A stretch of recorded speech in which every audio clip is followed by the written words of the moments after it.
Sabe, na área da saúde, o que separa o sucesso do fracasso, o que está entre o alívio e a dor, muitas vezes é uma única decisão: ter a ferramenta certa em mãos.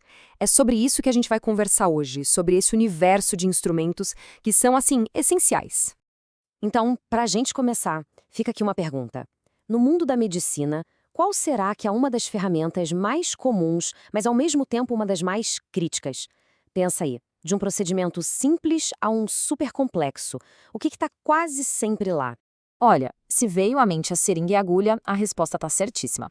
Só que o que parece simples, na verdade, esconde um mundo de detalhes. É bem mais complexo do que a gente imagina.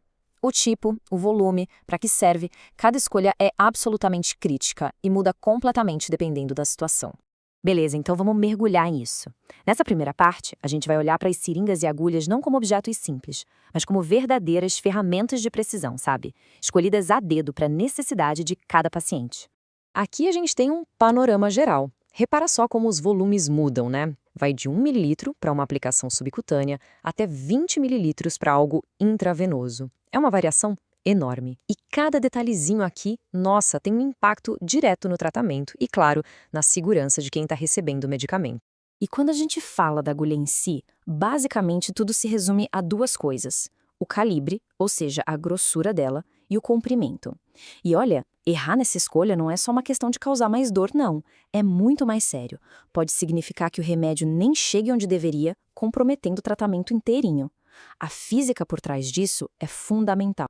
Vamos começar pelo menorzinho. Então, 1 ml. Essa aqui é a ferramenta da precisão. É para aquelas doses bem pequenas, super exatas. Um bom exemplo é a insulina, né? Cada unidadezinha faz uma diferença enorme. Com um volume tão pequeno, o controle é total. Ok. Subindo um pouquinho a escala, a gente chega na de 3 mililitros. Essa aqui, olha, talvez seja a mais pau para toda obra de todas. É tipo o canivete suíço do ambiente clínico, sabe? Serve para uma variedade imensa de coisas, desde aplicar uma vacina até fazer uma coleta de sangue de rotina. E agora, a gente dá um salto para um volume bem maior, 20 mililitros. Essa seringa maior entra em cena quando se precisa administrar um volume grande de medicação de uma vez só. Pensa em algumas terapias intravenosas, por exemplo. Aí não tem jeito, precisa dela. Ou seja, o tamanho da seringa está totalmente ligado à necessidade do procedimento. Então, o ponto central de tudo isso é o seguinte: escolher a seringa e a agulha certas não é só uma questão de qualquer uma serve. Longe disso. É uma decisão clínica importantíssima que impacta direto na segurança e no sucesso do tratamento. Bom, mas tão importante quanto a ferramenta certa para o paciente é o escudo certo para o profissional de saúde. Agora a gente vai mudar um pouco o foco, sabe? Vamos sair da ponta da agulha e ir para o equipamento que protege quem está ali trabalhando. Porque EPI, gente, não é acessório, é um escudo, é essencial. E assim como acontece com as seringas, cada peça de EPI foi pensada para uma função muito específica, para diminuir um risco bem particular. Vamos dar uma olhada em alguns exemplos para isso ficar bem claro? Vamos começar literalmente de cima para baixo. Pense em áreas de manutenção de um hospital, ou na hora de instalar aqueles equipamentos enormes e pesados. O risco de um impacto na cabeça é super real. E a solução para isso é direta, é eficaz: o capacete de segurança. Parece simples, né? Mas essa barreira física salva vidas.